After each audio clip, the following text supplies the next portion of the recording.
You're watching The Experience Comic Culture and Sales, streaming live daily to Facebook, YouTube, Twitch, and Twitter.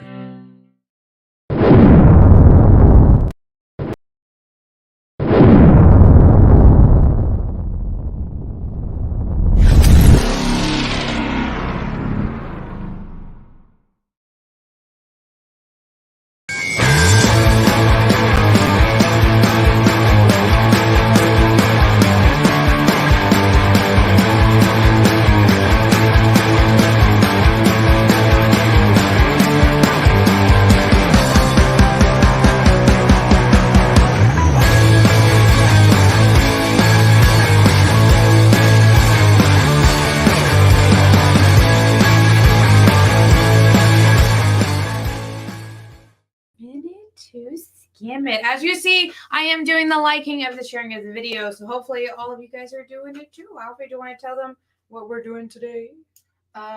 We're taking a minute to skim it. Why does that entertain me so much? Whenever we say that, we're just like, yeah.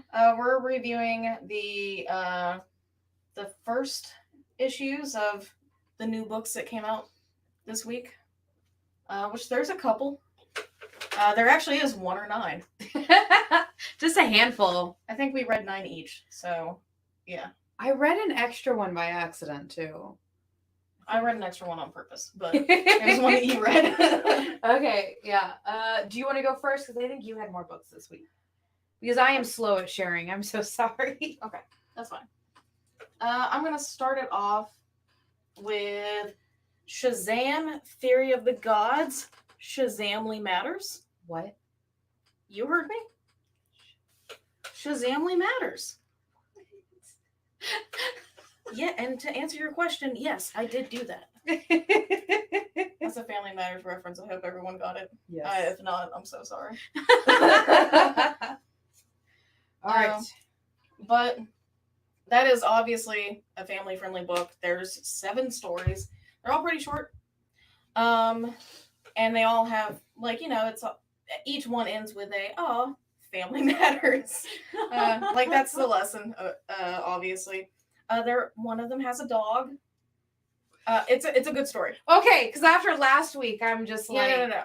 It's called Dog Man and the Blue Boy. So the blue Shazam person, takes, foster cares a dog that was unaccounted for in a puppy heist. And they're like, oh, yeah, I mean, you can take this one. He's like, cool, I'll feed it like a burrito or something. And it was really cute. He ends up figuring out, I don't think I can take care of this dog being a superhero and all. Yeah. But his neighbor had recently lost his dog. Aww. So he's like, here's a good home. And it was really sweet and really cute. I loved it. And then my other favorite story from that one was The Big Game, where Pedro, he's just trying to watch baseball. He's just trying to watch a match, and he's going through, and he ends up falling through one of the different dimension doors, looking for a signal. And it's in the middle of this orc battle, and then he the orcs kick him out of that door into a completely other one, and it's hey, we'll give you whatever you want. He's bigger entertainment center, snacks, all this stuff, and then he's and now put the baseball game on. What's baseball? Oh. Yeah. And in the end, the rest of the family is hey, sorry you missed the game. No, we'll put on baseball now. I'm sorry. It makes you happy, even though we don't. After all the shenanigans. Yeah, it was really cute. I will say, that's adorable. This isn't something I would normally pick up. I'm definitely not into the family-friendly content. But that's adorable. But it was really cute. I liked it. That is so cute. Yeah, it was really nice. Oh my gosh. Okay, which in comparison to everything else I read, it's that's as light as it gets. Which is so crazy to me. I think I read 3 dark ones and then a bunch of really lighthearted ones. So we're switched up. Okay, so let's talk. Hunt.Kill.Repeat. So we got the advanced copy of it last week, and I got to read that. It was my pick of the week last week. Now, number 1 is finally in. I actually got to interview the guy, Mark London is his last name. One of the main writers for this yesterday. It is so good. I feel like I've seen ads for that for a little bit. Yes, because that was also when we got this. And I don't know if you remember, but on camera, it took me 10 minutes to open. Yeah, I remember. Where I was sitting there just like, did you have one open? So it's so good, guys. I love it. It is, so we've got the Greek pantheon of gods. So we've got like Zeus and Athena and Artemis and Aphrodite, Hermes. Yeah, I think those are the main ones. So it's storied around, we have Artemis here on the cover. And she is living amongst the humans after Zeus being Zeus. Jealous god that he is. Zeus being Zeus. You think Yes. I wouldn't be jealous, but They're jealous of technology. oh. So humankind is moving away from worshiping the gods and are more into technology. And he's like, I've had enough of this. And he comes down. This feels like a flipped Lord Olympus. Yeah. Okay. Yeah. So he comes down and him and all of his like other gods are just like taking out technology. In fact, there's one dude who's like a street vendor for like hot dogs and stuff. Oh. And fruit. My favorite character. I know. Well, he gets beat up because he was he had charging cords for sale. So he was peddling technology. I'm sorry, that's awful. No, you're peddling technology and they just start like beating him and they tear apart his cart and it's like charging cords. Man, poor Yeah. hot dog stand. I know, right? My hot dogs instead of my cabbages. And she is pregnant by a human. And she's hiding it really well. Like when she's jogging, you can't quite tell. Like underneath her jacket. Among other things. Yes, yes. And you can't tell under her jacket. She's pregnant with this human man's baby. And Zeus, we all know what Zeus be like. Yeah. So, because they can't kill her because she's a goddess, they put her in a slight of coma. Just a slight one. Just a slight coma. A tiny coma. Just a tiny coma for like 10 years. Oh. And now it's time for vengeance. Well, She's on a road of revenge. I guess in God years, 10 years is kind of like Yeah, it's kind of like blip on the nothing. radar. Yeah. But they took away her powers too. Oh. So, yeah, it's good. Guys, it is so good. It's so good. I will give it a trigger warning for anybody out there because I went into it not knowing and it kind of like tripped me up for a minute. It does deal think Kill Bill. Oh. She was pregnant and then 10 years later she woke up and she was not pregnant. Okay. Is the baby alive? We don't know. You're going to have to read it or we'll have to wait for the next one. So the best way for me not to give spoiler reviews is I never read the like last 2 pages of these books. Oh, really? Yeah.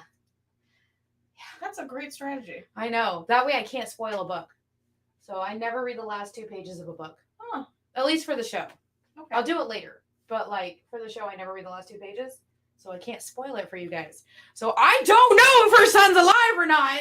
I just know she woke up 10 years later not pregnant. And there's a dude outside. And she literally takes out everybody in this giant like hospital thing that she's in. That they built just to keep her under. And yeah, she took out everybody. Nice. So I guess the moral of the story is if you're religious, pray to your God before you look at your phone. Fair enough. That feels right. Can I ask, is the cover art, is that similar to That is the same art. Okay, that's awesome. It's I so love that good. art. And the way that they draw the gods too, where they have kind of this like you can tell the you can distinguish between the two. Okay. Because like the gods have this really cool like brightness to them. I don't know how to explain it. It's so good, guys. Please pick it up. It is a #1 for Mad Cave.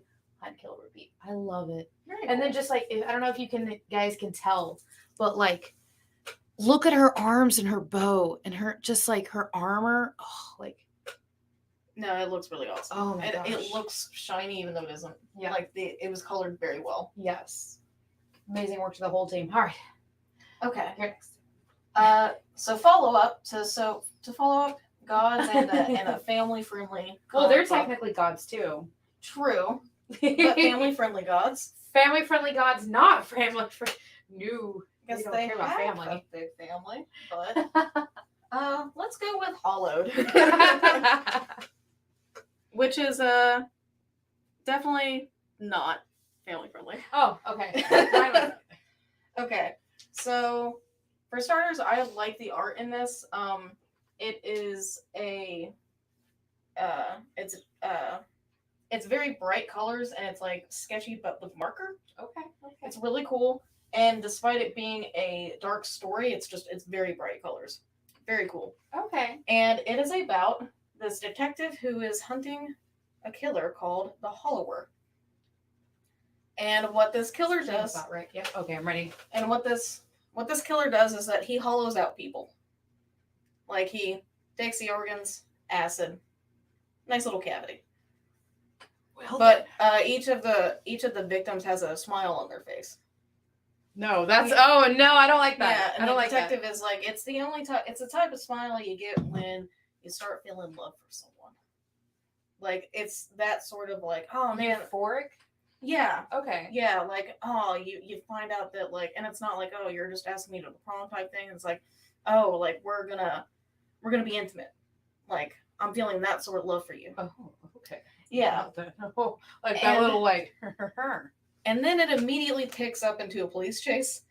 Okay. So yeah, I'm really intrigued to see where this is going because it goes from the detective being like, okay, I gotta go to Buffalo because we have a lead, Yeah. to another detective, like leaving the person that he had hooked up with and going back to the job, and then suddenly it's like, dude, we gotta chase this guy. I Oh think my it gosh. might be the Hollower. Like, oh god, Oh my gosh. yeah.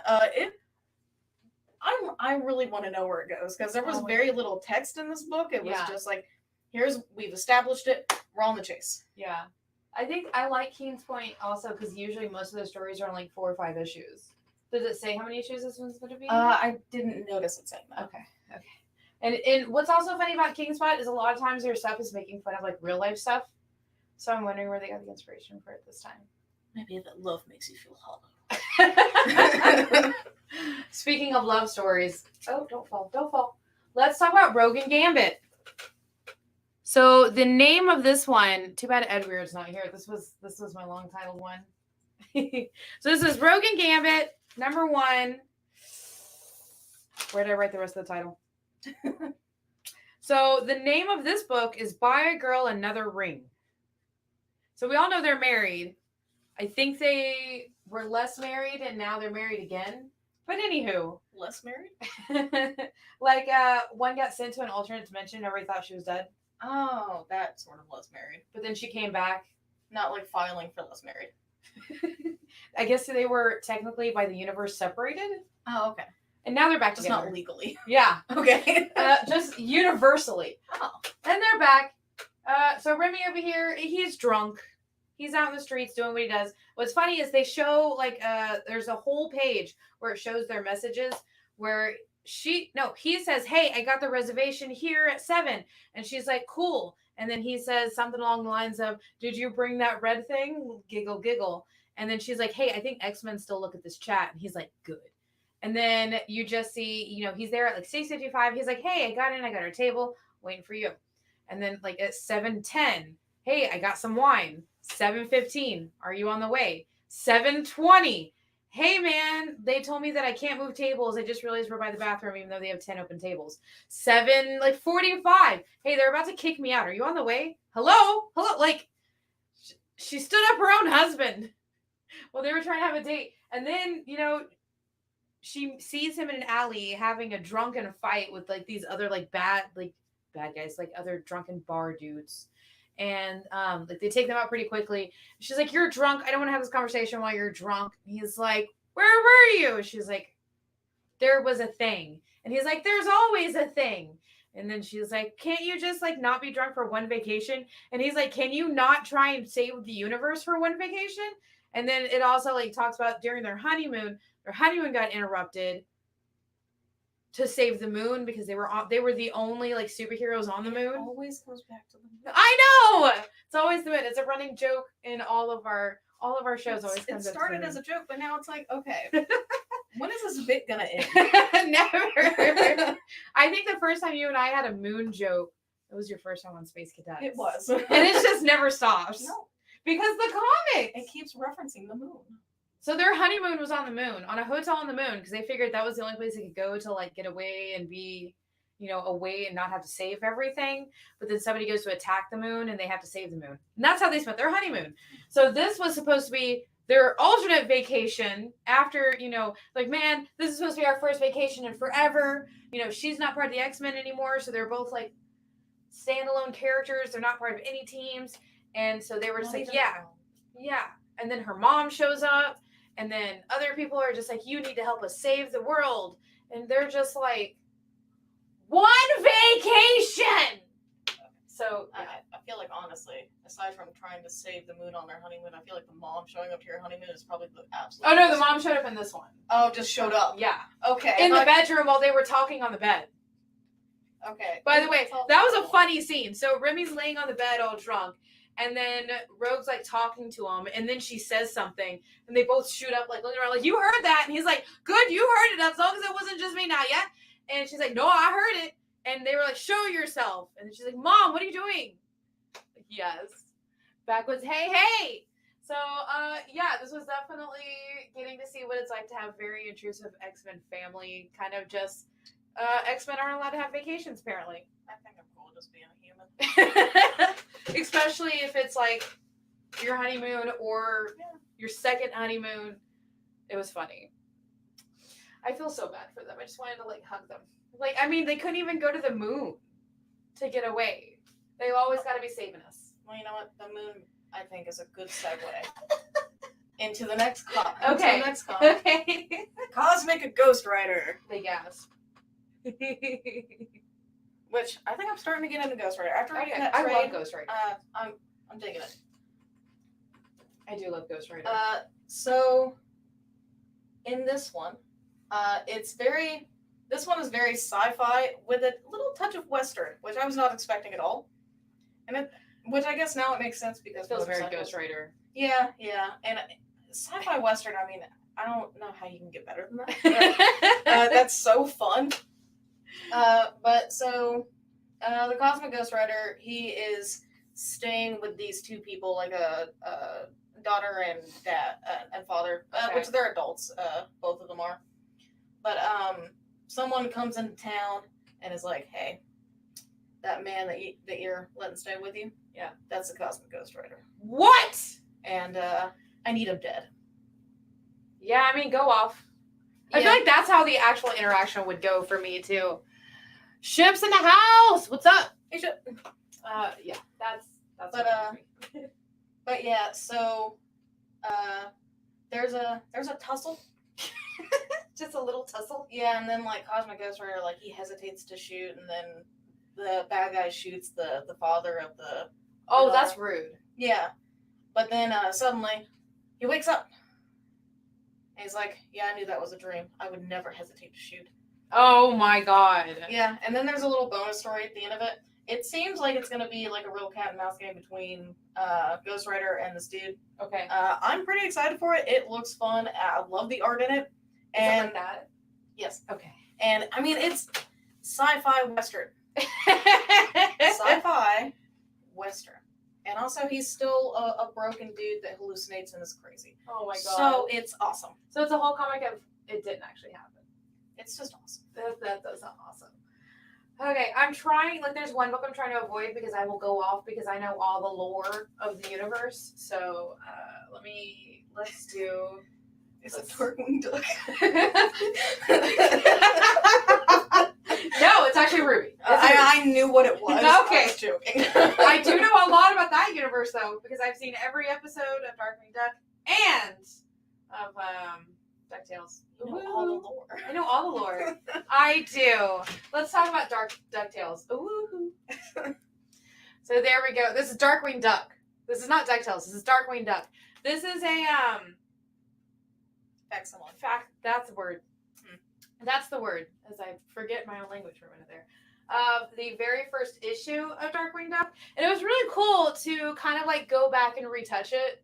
Just like getting to see it again. This one's Dynamite doing it, and you get to see all of your favorite characters that you see in the show. We get introduced to Launchpad. You see Darkwing, you see some of your favorite horrors, and he is, sitting there in his dream. Horrors, oh my gosh, villains. Favorite villains. Yeah, I mean, horrors and No, villains, they're I mean, comedians, not really Oh, horrors. so they're not scary. They're just funny. No, like Okay. it's a kid's book. Although it's rating teen. Things can still be scary. Yeah. Scary to a kid. And the entire time I was reading this, I was just like, when there's trouble, just call DW. Darkwing Duck. I'm pretty sure you heard me like humming that. Yes. Because we the sit whole across time. from each other. I'm just sitting here trying to read my book quietly. And you're like, When there's trouble, you call DW. And also, this was also the first time he was ever called DW by Launchpad. And I was like, oh yeah, I forgot about that. And DW's over here dreaming about having an actual bad guy instead of like trying to, stopping little burglaries and stuff like that all over the place. He's like, man, I just want my chance for one big baddie. He gets it. I didn't find out his name because I didn't read the plus 2 days. But it's definitely good. I'm glad that they're re-putting these out. And it's done in the classic style of how they did it. And it's funny, I didn't realize how often they made them cross-eyed. Like, even on the cover. oh yeah, that seems like just a classic cartoon thing. So it is definitely the classic cartoon. It's good. Please pick it up. I'd say it's for all ages, but it says teen on the cover, so. Yeah. Maybe because people go boom splat. That could be it. Classic 90s cartoons. Classic. And another thing for teens. Oh, well, actually, I guess maybe it's not. It is Adult Swim. So I would say adult. Yeah, technically, I Rated guess. M for mature. Yeah. Rick and Morty Time Zoo, or presents Time Zoo. And this is exactly like watching a Rick and Morty episode. If you've ever watched any Rick and Morty episode, it's that same vibe. They do make a Miss Cleo reference within like the first 5 panels. And for some reason, I just really enjoy that. I like little silly references like that, which I guess Rick and Morty has a lot of that in general. But the whole thing is that the whole Rick and Morty family, they have gotten stuck in, at first, what they think is alternate realities. Okay. But then it turns out that it is repeating the same day for a nostalgia zoo. So what? so that time tourists can see what it was like to live in the year 2023. Oh my god. So they're forced to just relive the same day. They even have to say the same lines. That's terrible. Yeah. Yeah. So they have to like figure out how to get out of this loop. And Even though they're still having to do the exact same things over and over and over again. yeah, like once they realize like, oh, this is what's going on, then they're fully aware of it. It doesn't like reset. I mean, the day happens again, but they're all like, oh god, we have to say the same lines. Here's the dance that I do every day. I would tell. What happens if they don't do it? I think the day resets again. It just starts over again to what, like, no, you have to do your lines. Okay, cool. So what would happen if I was in this? I mean, I need to say this. If I was in this time zoo, and they're like, oh, we'll just keep resetting you, and I'm like, cool, I'm going to get all the naps. I'm going to sleep forever.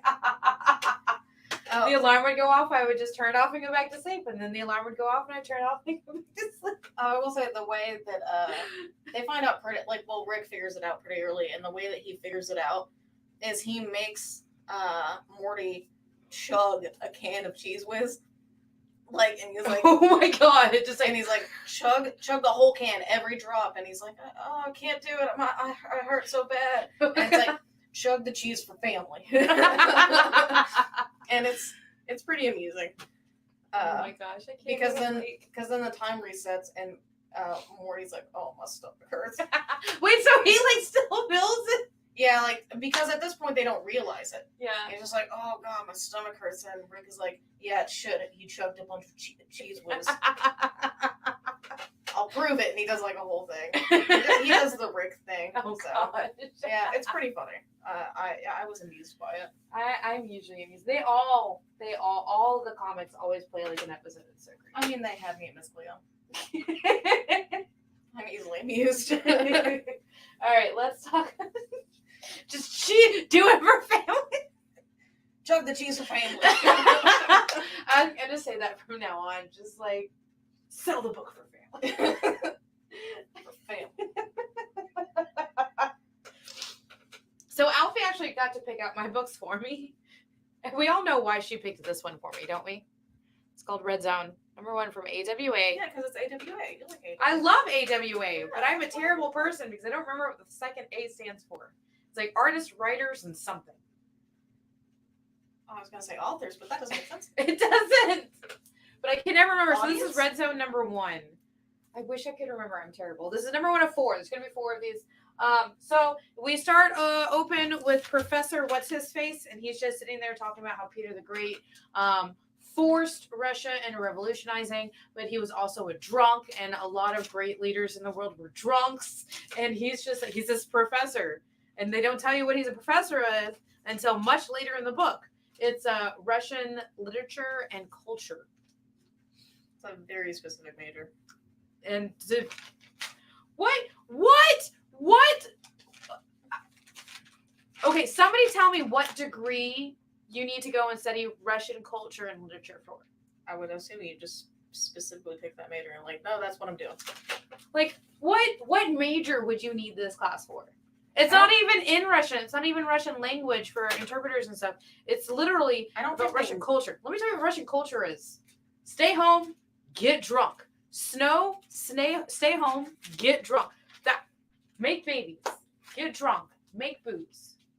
Well, maybe there's a little more to it, and maybe that's why you should go to class in Russian culture. Anyways, and I can say this, I spent a couple of years there, so that is my culture.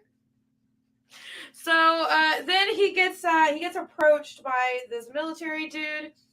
And the guy's just like, I don't know why you're here. I don't know what I can do to help you. And he's like, I have this special mission that you would be perfect at. And he's just like, I'm a professor. He's just like, oh my gosh. Yeah, and so was Professor X. I mean, he's perfect for missions. And then they show him a picture of an old prima ballerina.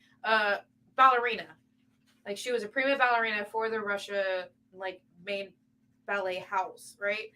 And he's like, yeah, I met her like 40 or 30 or 20 or something years ago once. And they're like, we think you can help us sneak her out of the country. But she needs you specifically. And he's like,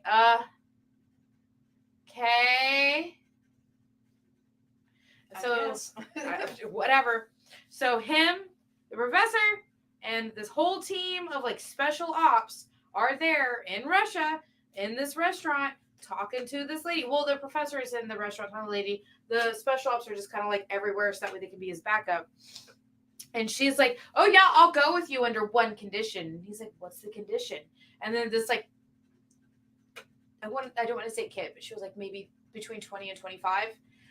Walks up, she's like, this is my daughter. And he's like, oh my gosh, the timeline. Is it me? Am I the father? She's like, no, you're not the father. And he's like, oh, okay. Whoo! Didn't know. And she's like, I will go with you, but my secrets of how Russia works is not cheap. So we have to take my daughter. Yeah, we have to take my daughter. And then I'll tell you all the secrets of how Russia works. And then a fight just like breaks out, and she throws her daughter pretty much at him. She's like, you have to save her, and just starts like shooting like crazy, and they go running out of the building, and everybody dead. Everybody's dead. So now we've got the professor and we've got the daughter trying to get out of Russia. I don't know what happens next. All I know is everybody's dead. Like the building's on fire. There's nothing left. It's probably fine. It's all fine. It's all fine. Everything's fine. It's all fine. Just fire. And that's what the professor's attitude was too. when they were like hiding where they were hiding. While everything was on fire. He's like, it's all fine. It's all okay. We'll just get out of here. I'm fine. And like the daughter's just like, maybe not. Maybe not. Maybe. So I'm excited to see where this is going to go because a little bit of World War, whichever one's going on. This will not end up good. Nice. More people will die. Neat. Because people die at the fair. Your turn. Please take it away from me. Okay. I want to talk about all of these books. I'll do Roachmill. They're all books. They are books. And that's what you will learn on here on Minute to Skim It. They're all books. This is Roachmill, number 1. And I loved this so much. So, 30th century New York. Okay. Futurama style. Got it. Yeah. So 30th century New York. Oh, too many words. Hard to say. 30th century New York. Got it. Yep. And an influx of aliens has caused like some social problems. Okay. Like aliens from outer space. Yeah. Like it's causing some issues. Okay. So now they enacted this law that it's an extermination law. So it's like if you're a gun owner, you can use it in any alien related instances. It's fine. What? And that includes against humans. But now they have these things called exterminators, where it's like that is literally their whole job is to exterminate, and they're licensed to kill. And Licensed to kill. Is it just anybody or just aliens? I think it's anybody. Oh. But Roachmill is the character on the front. He's like part human, but he's got roach arms and a roach eye. And he's an exterminator, but he has been framed. Framed as an alien? Framed as like he killed without being hired right now. Oh, okay. Like at the moment, he doesn't have his license. Rude. He did have it, but right now he's not on a job. And they're saying, well, you did kill someone. They picked out of a lineup. And he's like, I didn't, though. So he gets put into this jail and, causes a big old ruckus. It's basically like, you guys want out? Because I want out. Let's get out. We're going to get out. and which a lot of them are like, hey, if you get us out, can you like maybe help us become exterminators? Because like everyone's like, oh, we want to do it too. We want a job. I want to do the killings. Yeah. So it has a very like action sci-fi feel to it. It is in black and white. It's very classically drawn. I'd say it feels like watching an 80s sci-fi action. Not for the look, but for the feel alone. I picture like a young Kurt Russell playing this character, just like Escape from New York style. Yeah. Like that's just the feel that it gives me. Okay. It's really fun. If you like silly action movies from the 80s, I think that you would love this. That's awesome. It's just 10 out of 10. It's just so great. It gives off. Yes. It's fun. All right, I'm going to talk about this. This is Spider-Gwen Shadow Clones, number 1. All right, so we are. Hold on, I gotta.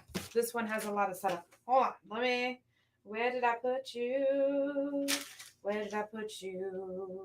There's where I put you. Okay, so we're starting off with almost all of the baddies from Earth 616 have shown up in Gwen's Earth. I can never remember which Earth it is. And I mean like that Stock Ox, Sandman, Rhino.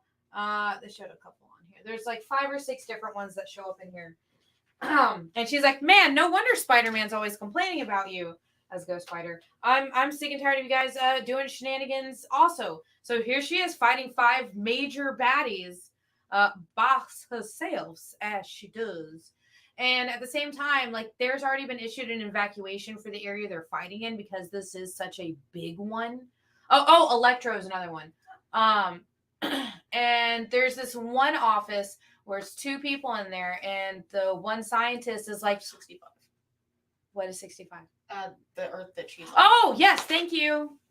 I forgot my train of thought. Scientists. So there's two scientists and they're doing something, and the dude scientist is like, hey, we need to get out of here. We need to evacuate. There's like big bads happening. Like we were told to leave. And the chick scientist is like, no, I can't leave right now, which we all know what that means. Somebody's about to die. Anywho, so she's like, no, I can't leave. This my experiment is time sensitive. I've got to do this.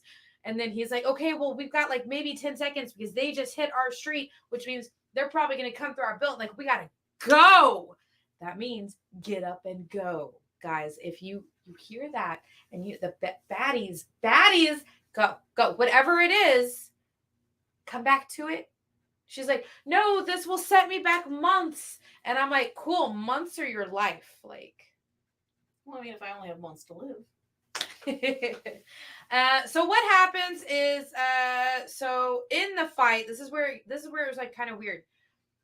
So Ghost Spider hits one of the dudes and then moves out of the way for Rhino to hit her. And at the same, like they were trying to get her from both sides, right? And I'm doing it very specifically because I want everybody to understand this was not actually Spider-Gwen's fault. This is not Ghost Spider's fault, but it's going to be blamed on Ghost Spider. So she jumps out of the way after hitting somebody in front of her. Rhino and another one of the baddies are right here. Rhino comes charging, as Rhino does. She moves out of the way, and it hits the other person, the other baddie, and they go into the building, and it just collapses part of the building and just takes the dude scientist out. Like, right then and there, insta-death. He gone. And, like, the chick scientist is, like, all kinds of messed up. What's up, everybody? Hi. And like the chick scientist comes over and she's holding him, and you know how all of the spider peoples be, they have that banter back and forth, right? Yeah.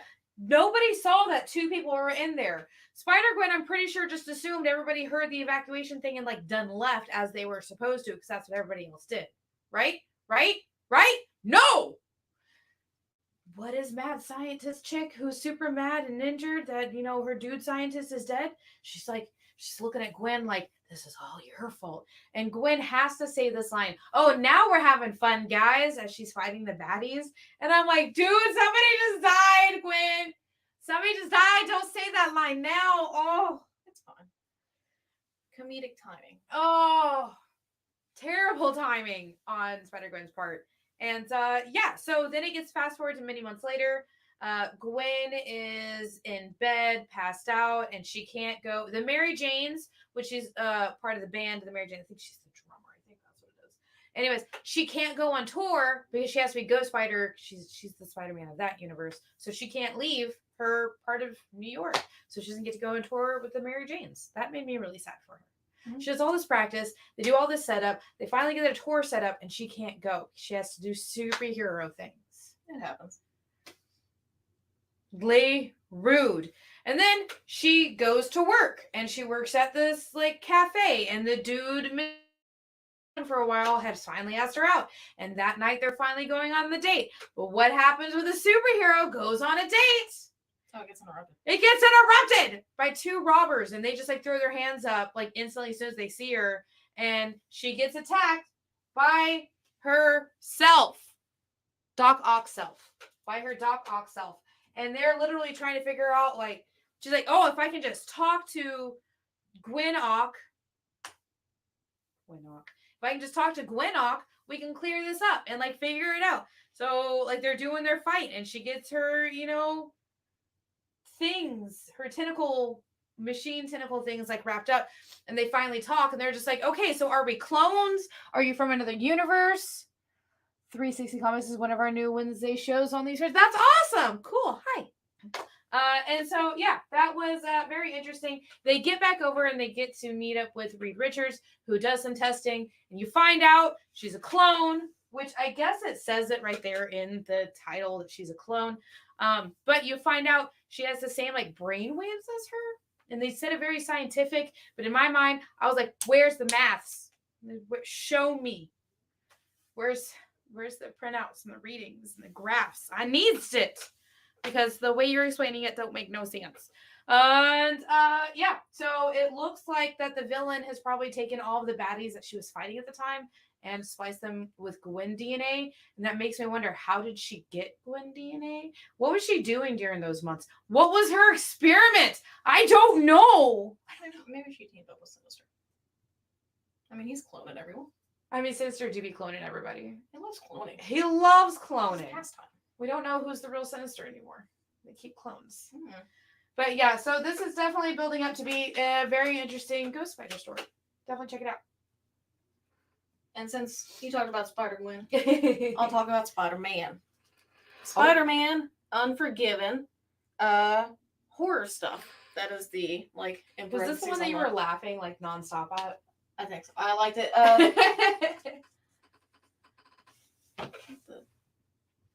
The Jackal will be involved. I have no idea. I don't know either. So, honestly, when I started reading this particular one, at first I was like, "Oh yeah, I picked this. I picked the right one. It looks like a spooky one." Ooh. But then, like, one of the big things it has is like, it starts with Spider-Man saying like, "I don't really like horror stuff. I don't like creepy things," and it's like, and it's the Amazing Spider-Man in horror stuff, and I was like, "Oh, okay." This better be spooky though. And then like it kind of goes to a graveyard after he's talking about not liking spooky stuff. And in the corner it says a creepy place, which I thought that was fun. Well, I think it's funny because you showed me that page and it was like, I don't like creepy places. A creepy place. It was pretty great. So there's that, and then this team called the Forgiven. They get a new sidekick in this, or a new team member in this graveyard, and they call her Red Blood. Okay. And then Spider-Man actually has to go and fight a creepy thing, and he gets hypnotized. And then the Forgiven come, and they're like, "Hey, no, like we're here to help you. You're being hypnotized right now. We're not baddies. It's okay." So they get him unhypnotized, and they're like, "Yeah, we're a team of vampires." But not like we slink around in the dark type. It's like, we don't have to drink blood, and we can like hang out in the daylight. It's Wait, if okay. they don't drink, what are they? They're Daywalkers. Dude, I don't know. It was a 1-page explanation. It was very quick. Aww. But so they're explaining to him like, hey, we're the good guys, and we basically fight stuff when you guys get called to space. Like when all the other superheroes are unavailable, we just try to do our best. So they're the B team. Yes. The minor league. Yeah. Okay. So they meet and they fight together. It seems all right. Aw. But then it turns out maybe Red Blood is not good. She did something bad. Oh no. Yeah. Not bad. Yeah, and it looks like she's definitely going to play a big part in this whole story arc, because this seems like it's going to be a vampire story arc. Oh. Because there was a brief little preview for X-Men Unforgiven. Oh. And one of them made a reference, like Wolverine was like, hey, the light's never the same once you get a taste of the vampirism. And he was talking to another character, which I won't say because I don't want to spoil it. That's exciting. But yeah, looks so like the it's next one's gonna be Wolverine. It's gonna be X-Men. Okay. X-Men Unforgiven. So yeah, it looks like a whole vampire story arc. It looks fun. That sounds exciting. And of course, me being the spooky kid, I'm excited for it.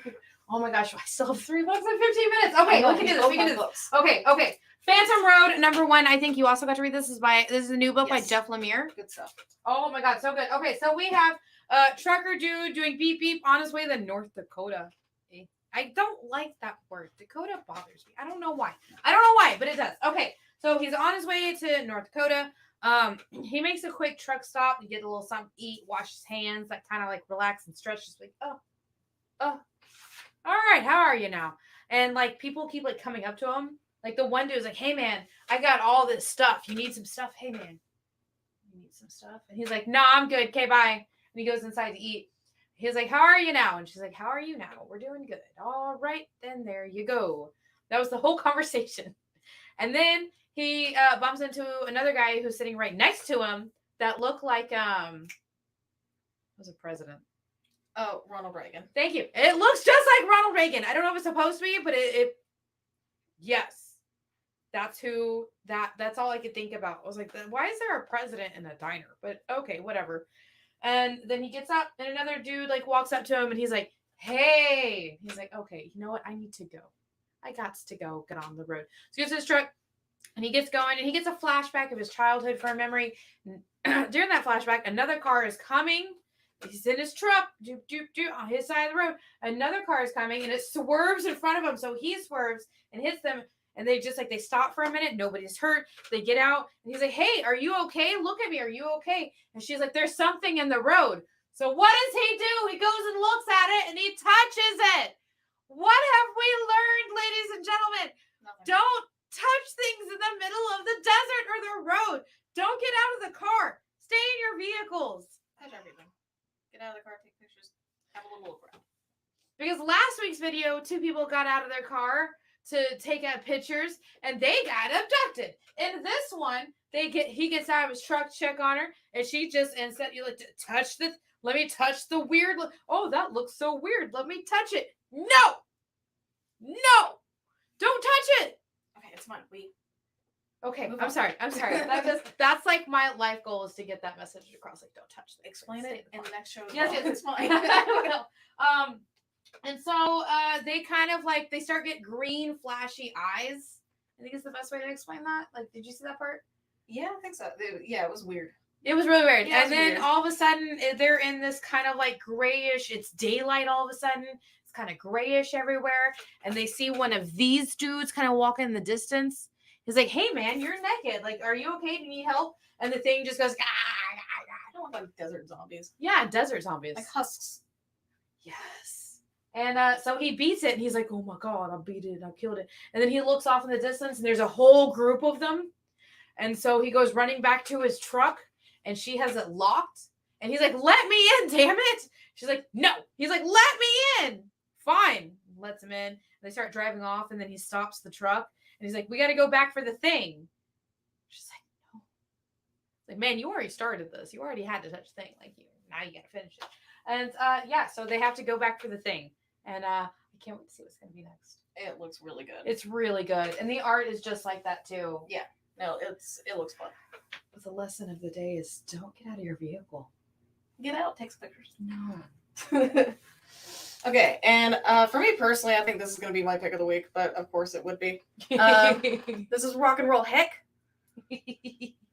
And it is so fun. This feels like it could just be a one shot, but there could be like other stories. Okay. But it did end.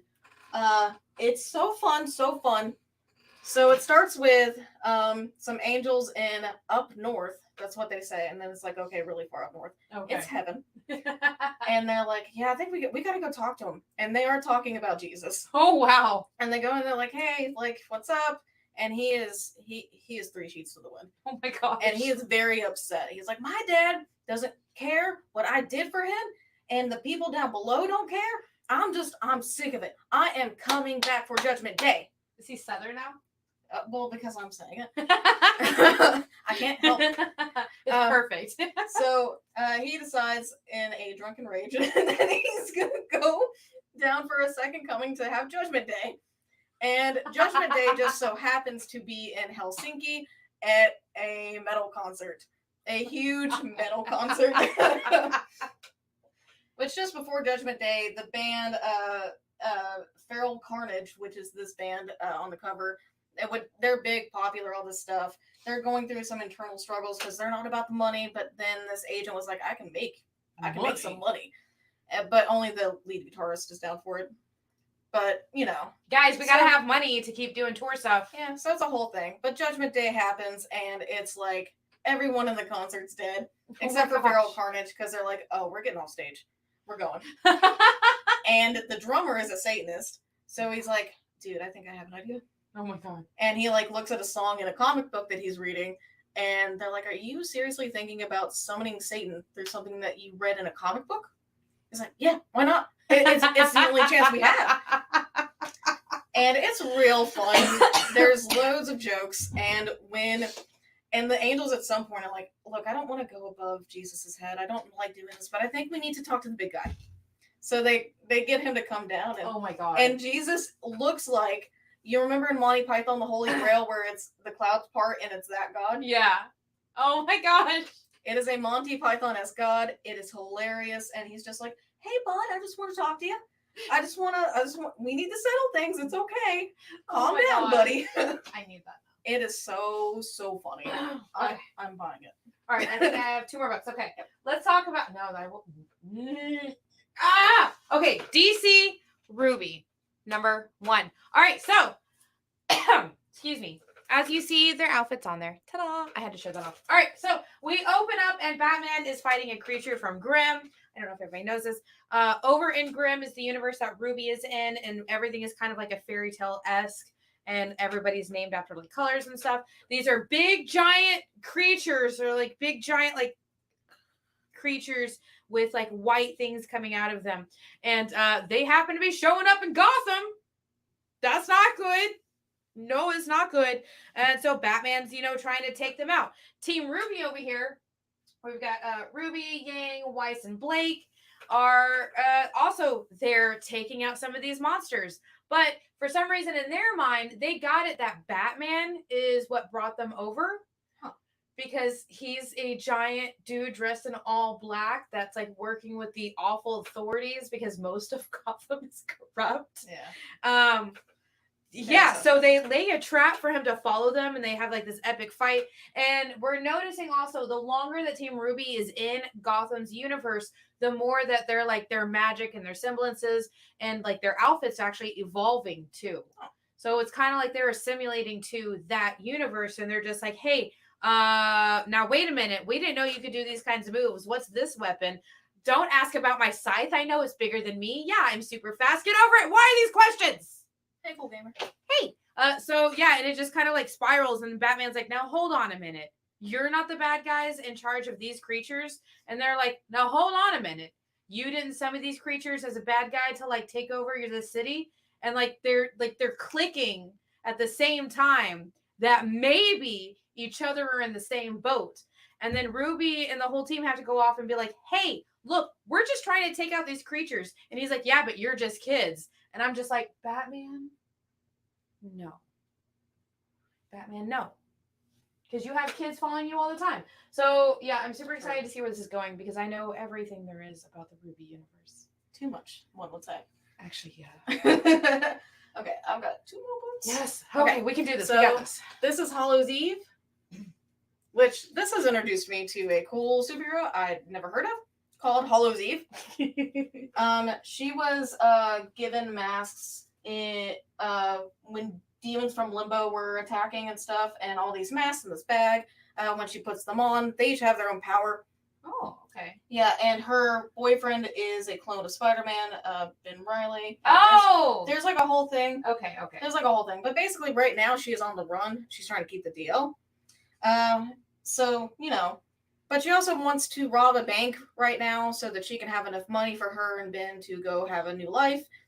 And when she tries to, she scares the officer with her werewolf mask because she turns into a werewolf. Jeez, and yes, I think that was she's a very new character. Yeah. Oh yeah, they had like the Spider-Man. So yeah, but it had like little jack-o'-lanterns by it. It's cool.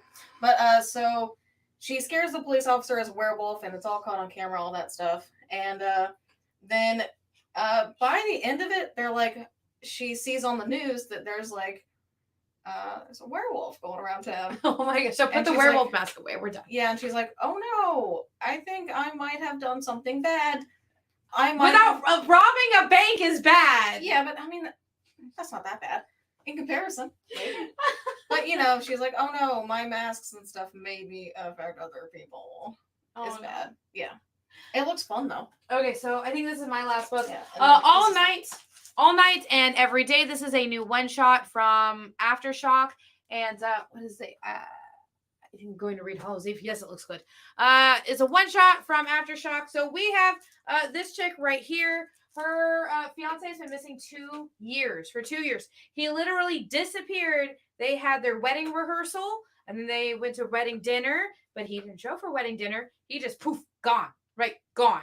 So her friends are like, hey, man, let's go out. Let's try and get your mind off of it for a night. She's like, okay, I'll do it this once. And they go out, and she opens this door, and it is a maze. It's a maze. It's just a nonstop maze of all of these parties going on. And I mean, like, the craziest parties in all of history are going on. People are literally been stuck in there since, like, ancient times. And she comes across, her fiance's in there, but he may not have disappeared in there when he disappeared in our world. Like, we're gonna have to see. He's trying, so they're trying to get out of this maze of parties of houses, and then maybe a god shows up, and then like maybe only one of them gets out, but not in the way you think they do. And maybe people get tortured and skinned.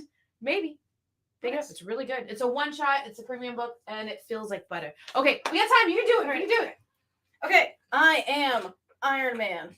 Not actually, but this guy is. So, this is one of those ones that kind of jumps around time. So, part of it I kind of probably didn't follow well. But it starts off in the past where Iron Man's in this bad suit. It's ugly. But then he's fighting things, and then this lady with a base comes down and helps him, I guess. But then she's like, oh, wait, this is the timeline where your armor is attached to your heart and you need it. I'll come back when you get that fixed. Bye. What?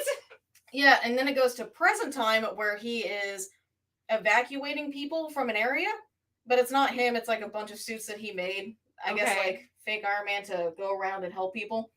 And then it goes to the future, which is his birthday and stuff. It's weird how it's going. And then she's in the same timeline. And at first it seems like she's fighting against him, but then it seems like an alternate reality hologram thing that they're practicing with. And she's just like, yeah, I got like one more big time jump I can do to like save people. And it's just like, what is happening? There's too much time jumping. It's crazy. But I am intrigued, and it looks like it's going to be it's going to be like a short arc because it's like a love letter to Iron Man, essentially, from the authors. So yeah, it looks fun though. Looks interesting. Just time jumpy. All right, guys. These are all of the #1 books, at least that we got in, that are coming out this week. So definitely make sure you call if your LCS is tomorrow. Please be patient. There is apparently a lot of really bad weather up north going on, so maybe delays if you're anywhere above the Mason-Dixon line. I don't know. If you're anywhere above Texas, you're probably going to have delays on your books.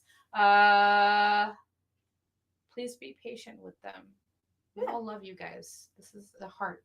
And don't forget to check out, I think it is Country Roads, Take Me Home, is on tonight. Coming up. Is it After Us? Is that what it is? I feel so bad. So yeah, thank you so much for joining us. And don't forget, if you're on YouTube, hit that subscribe button because we are on our way to 1,500 subscribers. We will give away 15 $100 CGC books. Thank you all. And I will see you guys again. I think our next show is Thursday? But tonight there's more books, but our next show is Thursday. So, bye.